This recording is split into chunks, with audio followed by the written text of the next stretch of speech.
Welcome back to my YouTube channel. আমি মাই, আর আমার channel তোমাদের সকলকে স্বাগত। আজকে বাইরে ভীষণই রোদ উঠেছে, মানে দুদিন এখানে নিম্নচাপ চললো, তারপরে বেশ ঝলমলে রোদ উঠেছে। আসলে সবসময় মেঘলা ওয়েদার ভালো লাগে না, মাঝে মাঝে একটু ঝলমলে রোদও ভালো লাগে। তো আজকে সারাদিন কী কী করছি সেটা নিয়ে থাকছে আজকের ভিডিও। তো তোমরা পুরো ভিডিওটা দেখো, একটু স্কিপ করো না। আচ্ছা, তো সকালবেলায় মা আজকে টিফিনে করেছিল হচ্ছে চাপাটি, মানে ময়দা, ডিম, পেঁয়াজ কুচি আর কাঁচা লঙ্কা দিয়ে। বেশ ভালোই লাগে আমার এটা সস দিয়ে খেতে। তো সেটা খেয়ে নিলাম। আর আজকে রান্নার ডিপার্টমেন্টে ছিল হচ্ছে আমার বোন। তো চলো দেখাই বোন কী কী রান্না করলো।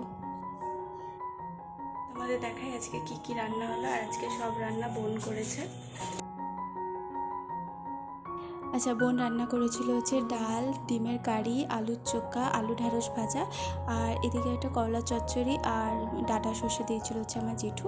তো চলো খাওয়ার সময় দেখা হচ্ছে। এই যে খেতে বসেও পড়েছি, আর কালকে রাতের একটু মাংসও ছিল, সেটাও নিয়েছিলাম। তারপর বিকেলের দিকে একটু ছাদে গেছিলাম, তার কারণ হচ্ছে অনেক শুকনো জামা কাপড় ছিল, সেগুলো তুলবো বলে।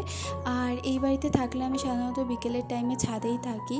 তার কারণ হচ্ছে আমাদের বাড়িটা এরকম একটা জায়গায় যে চারপাশে প্রচুর গাছপালা, মানে বিকেলের টাইমে ছাদে থাকতেই গরমের সময় এত ভালো লাগে, কারণ এত সুন্দর হাওয়া দেয়। তো তোমাদের একটু দেখাই, চলো আমাদের বাড়ির চারপাশে দেখো কত গাছপালা, মানে ভীষণই ভালো লাগে ছাদে থাকতে এই টাইমটাতে।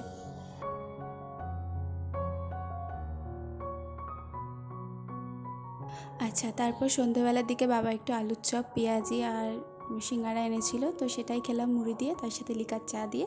তো তোমাদের সাথে দেখা হচ্ছে নেক্সট ভিডিওতে। তোমরা অবশ্যই জানিও ভিডিওটা কেমন লাগলো। ভালো লাগলে একটা লাইক করে দিও, আমার চ্যানেলটা সাবস্ক্রাইব করে দিও। থ্যাংক ইউ সবাইকে, টাটা।